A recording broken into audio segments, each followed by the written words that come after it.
provisto nuevamente de la lámpara de Dios, busca maniática al hombre, aquel que fue la admiración de los dioses. Esto es una obra, un lugar reservado. Adéntrate conmigo. Buscamos a aquellos que les interese el misterio, aquellos que quieran ir de lo simple y perecedero a lo eterno y divino.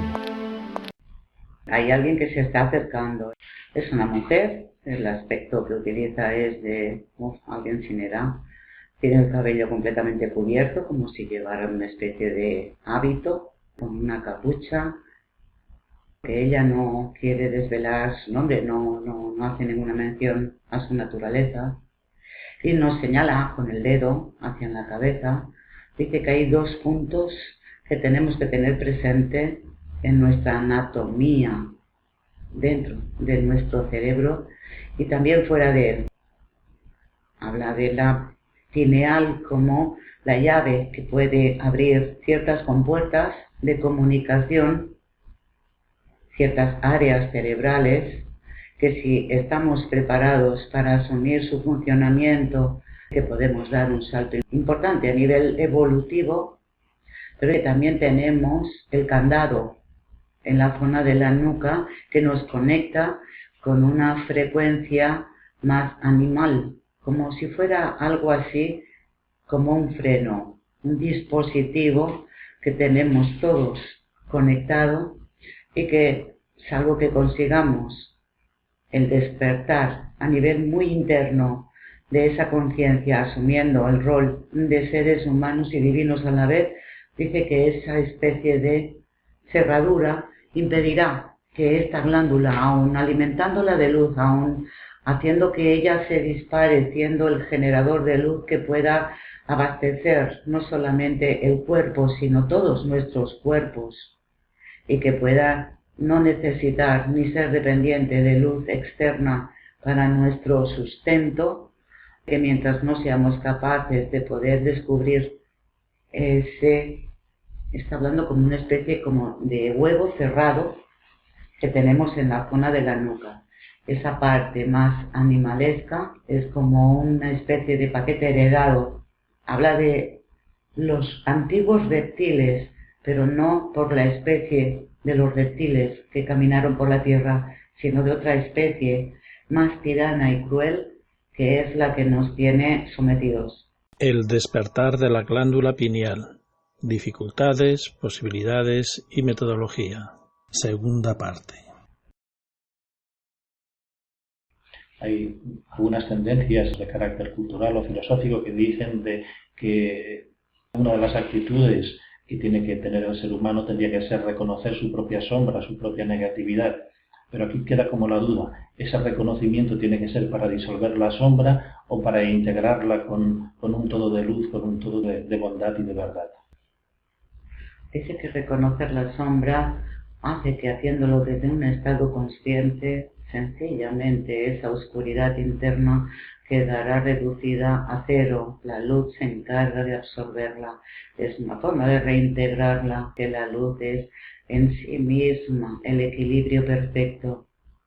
Es decir, si cogemos una definición como la luz, como lo blanco, lo claro, lo luminoso y la sombra como lo oscuro, es conseguir otra vez que todo sea claro y luminoso y no un medio tono, un tono gris.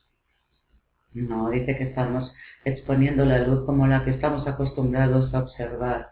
Ese tipo de luz sí que es verdad que puede crear un claroscuro, un tono grisáceo, o como si fuera una especie de día nublado con una espesa nube que impide el traspaso de la luz del sol. Todo porque la sombra, al no conseguir absorber toda esa luz, tampoco ha dejado que permitiera el paso de la luz, pero se ha quedado en sombras. Dice que no, es un tipo de luz distinta de la que está hablando. Ese tipo de luz simplemente regenera, disuelve.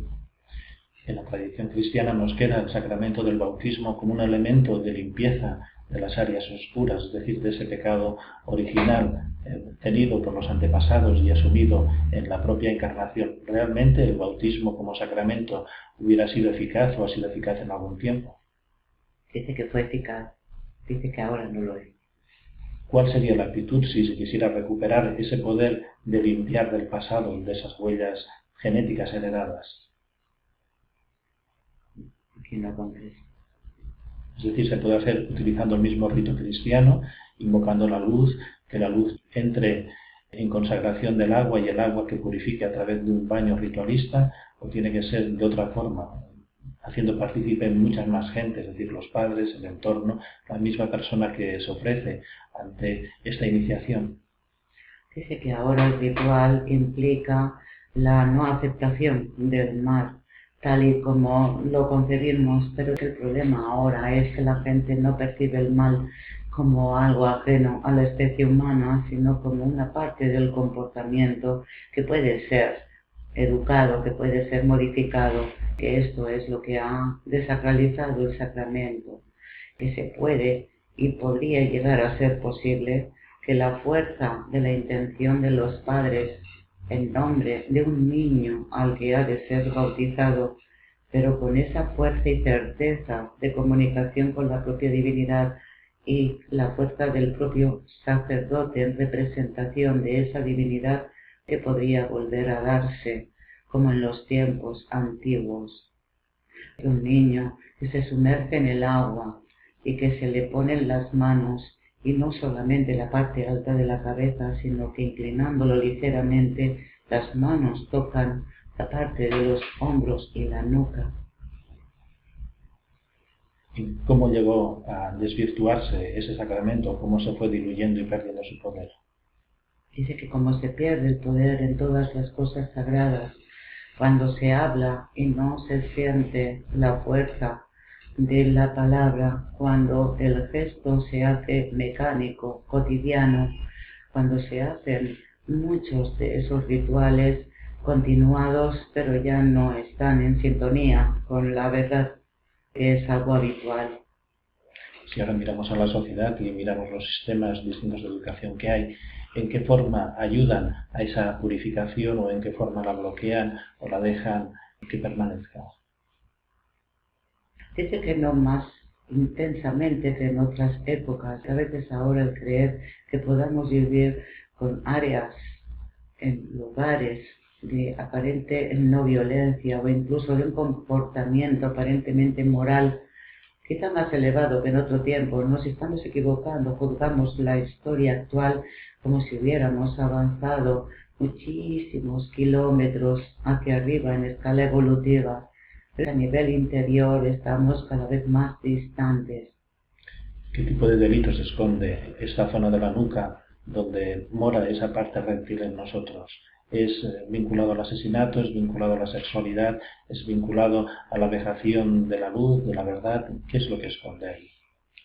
Dice que son varios, pero que el asesinato no solamente de una vida ajena, de la propia también, que también es el asesinato de la pureza a nivel interior, de esa especie de chispa divina en el interior. Dice que ese es el peor de los crímenes que estamos cometiendo. Ciertas gentes que utilizan ciertos ritos donde promueven la degeneración de la inocencia. ¿En qué manera esos ritos sellan todavía más esa zona oscura en nosotros, en esa zona de la nuca? Dice que es algo así como una inmensa anilla que no se ve, no es visible, pero que es una anilla pesada, tan pesada que nos abocará a los abismos más profundos. Es decir, estamos haciendo referencia a una cosa o en otra, están utilizando formas que hacen que la misma gente se autodegenere en su conciencia, en su percepción de la verdad. Realmente esta gente se está siendo esclavizada por esos ritos y en caso de ser así, ¿quién los promueve?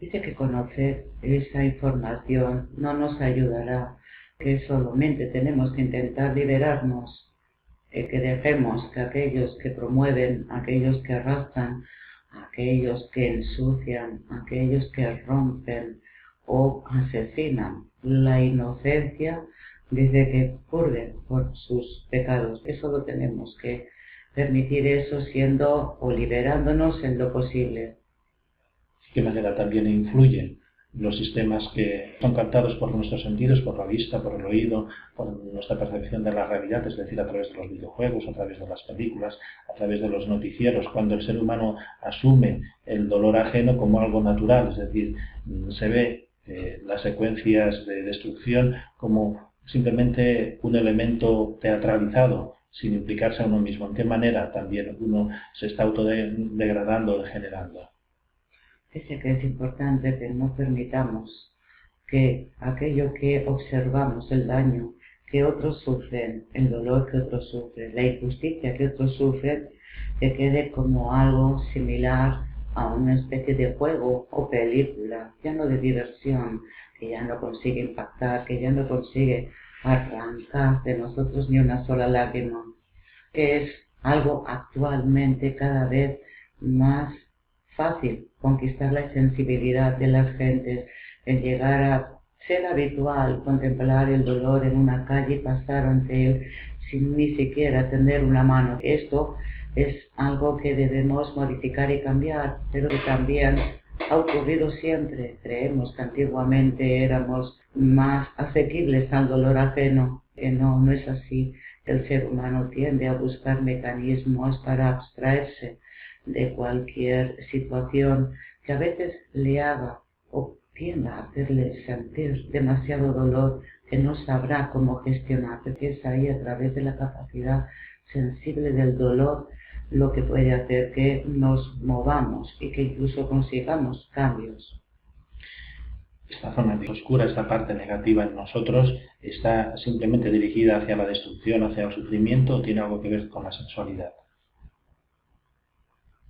Dice que la parte de la sexualidad también tiene aquí su porqué, que es una fuerza de poder importante que, al ser reprimida, ya no solamente de una forma o de origen cultural o a través de una moral mal entendida, que también es una manera de reprimir, que es como apantallarse a través de esa contención de no acceder a algo que puede liberar, que no se trata de soltar la sexualidad de manera libidinosa, sino sencillamente de reprimirla y buscar de la manera más oscura a veces la satisfacción de los placeres que solo hacen que aún todavía se aumente en este lugar, que es una fuerza motriz muy importante, la sexualidad, y que va más allá, a veces incluso que la de la propia voluntad, de la bondad o la justicia.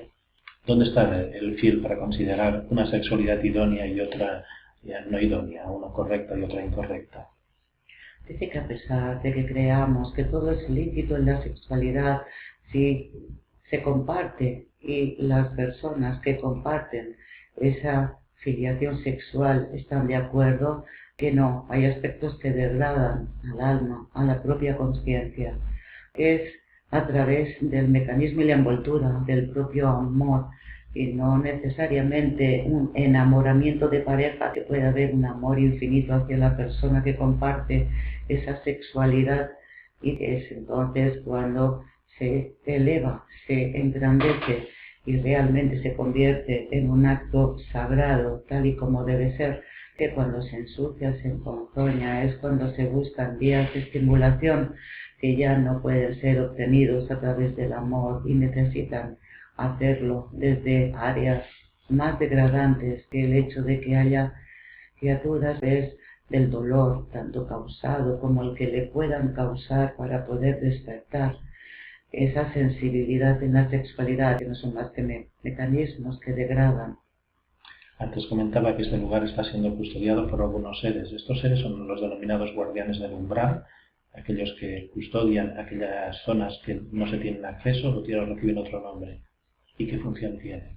Dice que está bien así. Ellos son guardianes en realidad, que ellos sencillamente evitan en todo momento que aquella mano que no está preparada, que no ha adquirido el autoconocimiento necesario, que no está dispuesta a asumir la responsabilidad, no se adentre. A veces creemos ser poseedores de nuestro cuerpo, de nuestros cuerpos, y creer que tenemos plena autoridad sobre él, que hasta cierto punto se nos permite, incluso hasta el punto de poderlo degradar, estropear o enfermar.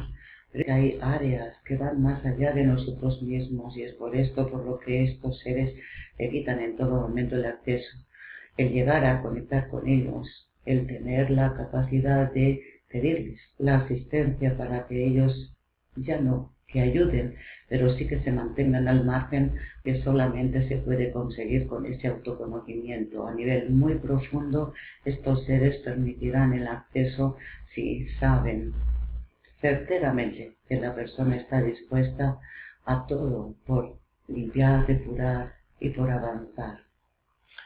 Antes hemos dejado la conversación centrada en lo que sería la glándula pineal, pero ahora retomando sobre ella, cómo poco a poco ir estimulando esa zona de la glándula pineal, dejando al margen ahora de momento lo que es esta zona de la nuca. Cómo acceder, cómo iluminarla, qué facultades se esconden en ella y qué funciones tiene.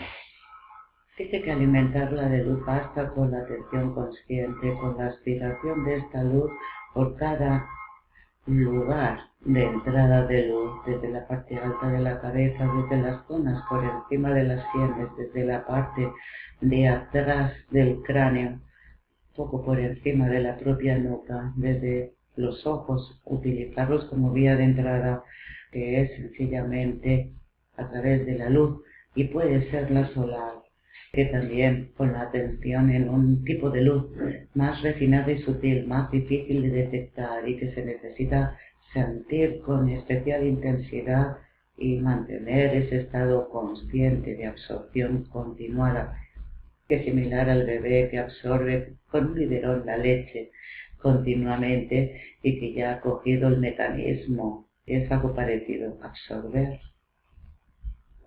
¿Cómo se desarrolla? ¿En qué situación se encuentra en el normal de la gente esa glándula? Hay quien dice que está en forma marchita, en forma reseca o cristalizada. ¿En qué situación se encuentra en la humanidad y cuál sería el estado propicio para que funcionara adecuadamente?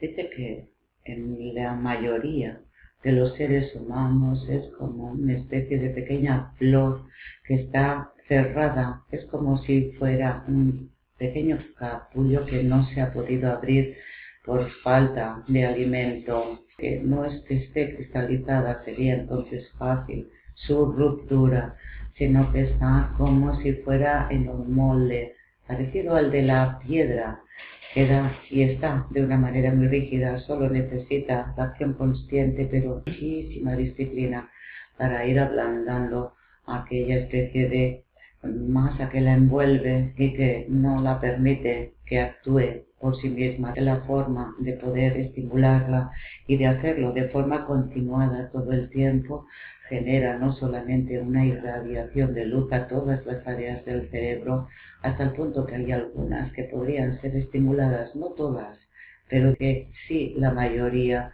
y haciéndolo de forma constante, como si fuera un hábito natural a lo largo de todo el recorrido de la vida, podemos llegar incluso a notar que ya no será la acción constante de absorción de luz, se convierte en un mecanismo autónomo que se regula de forma y sola para alimentar el cerebro de manera continua.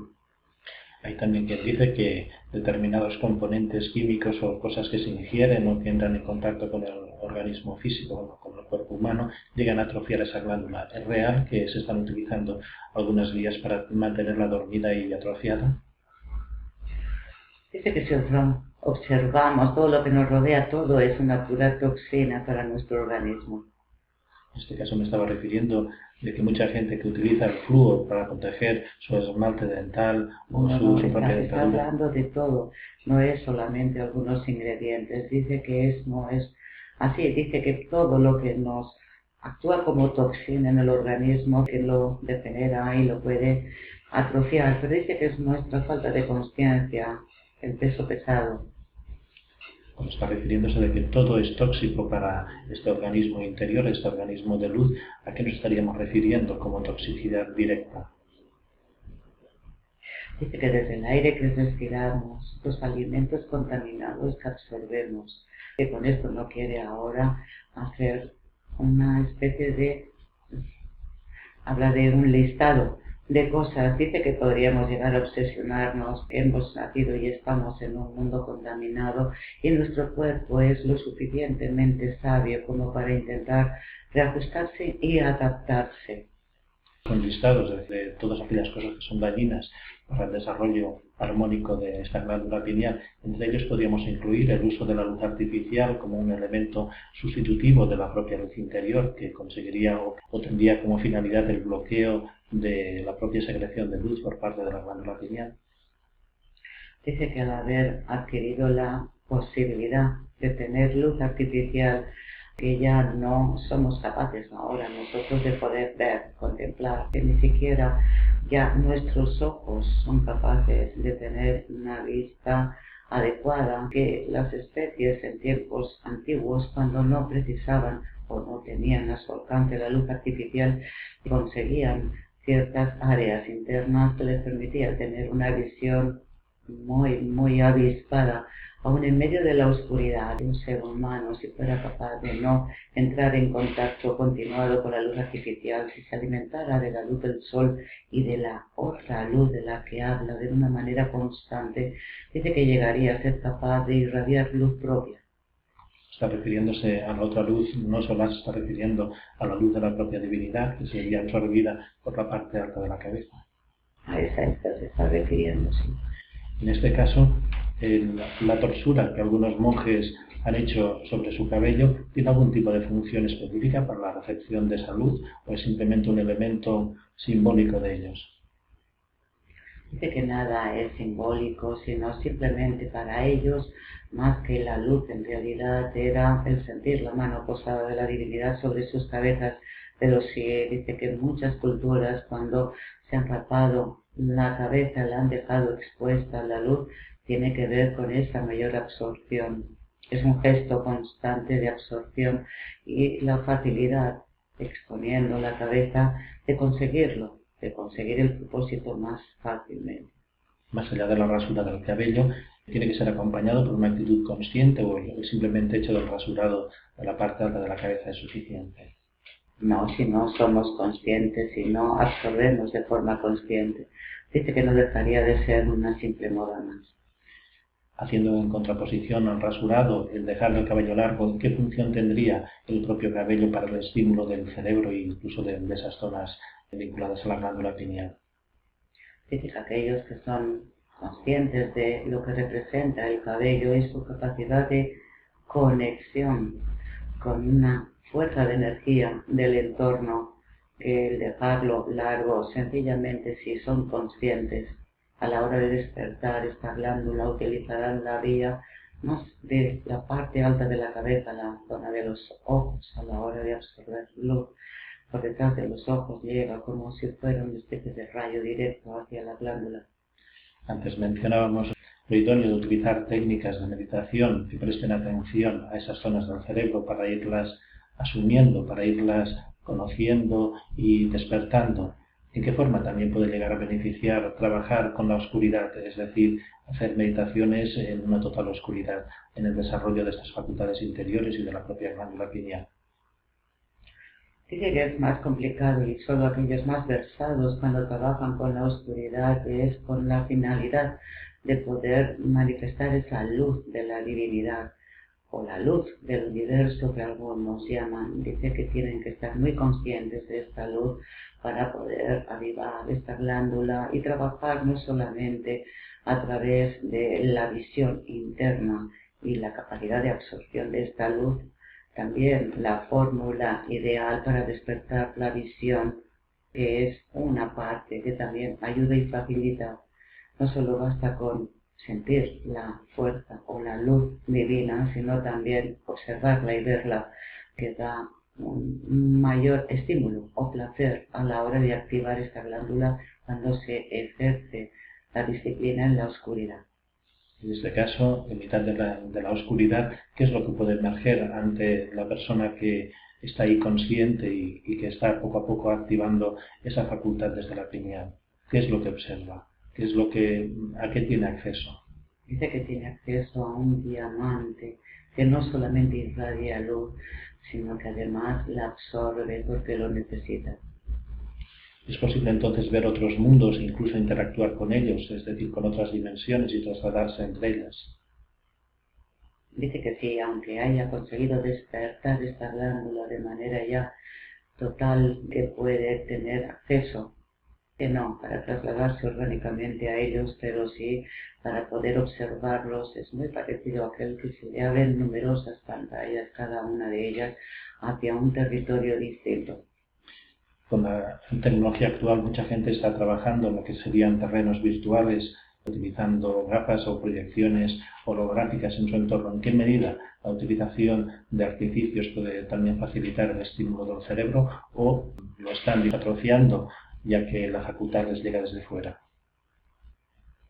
Dice que a veces ayuda el hecho de usar un estímulo externo para comprender que puede ser después activado de manera consciente, que resulta una especie como de impulso inicial. Si alguien utiliza estas utilidades técnicas del tiempo en el que ahora nos movemos y observamos lo mucho que puede llegar a hacerse para estimular ciertas áreas del cerebro, pero dice que si solamente se abandonan a estos objetos y no hay ningún trabajo interno, que acabaremos dependiendo de ellos, serán los objetos los que actuarán en nosotros. Es evidente que el cerebro no despertará. ¿En qué medida esta glándula, incluso el propio cerebro, regula los ritmos circadianos, los ritmos de vigilia y de sueño en el ser humano? Dice que tiene la capacidad de poder adentrarnos en territorios que nosotros entendemos como el sueño y la mecánica de nuestro cerebro a la hora de autorregenerarse en unas distintas fases de ese sueño, pero es algo mucho mayor que eso, que lo que hace es habilitar la posibilidad de poder tener pleno acceso al subconsciente. ¿Qué diferencia hay entre aquellas personas que el sueño les llega temprano en la noche y otras que prolongan su estado de vigilia adentrada a la noche? Dice que depende del uso que se pueda hacer de las personas que necesitan hacerlo en un estado nocturno, sus biorritmos, si se han adaptado a estos ciclos que necesitan cierto tipo de ruidos más tenues, más sosegados, que es como estar en sintonía con una corriente de ruido muy puntual a nivel interno. El cerebro pide ese tipo de sonido sosegado. La gente que buscan los momentos diurnos necesitan otro tipo de actividad. Su cerebro se estimula a través de una capacidad mayor auditiva. Los sonidos son están dando más fuertes, se estimulan de una manera más intensa. Es decir, ¿qué es lo que diferencia a las personas de sueño temprano a las personas de sueño, digamos, más noctámbulo, más de la noche de entrada?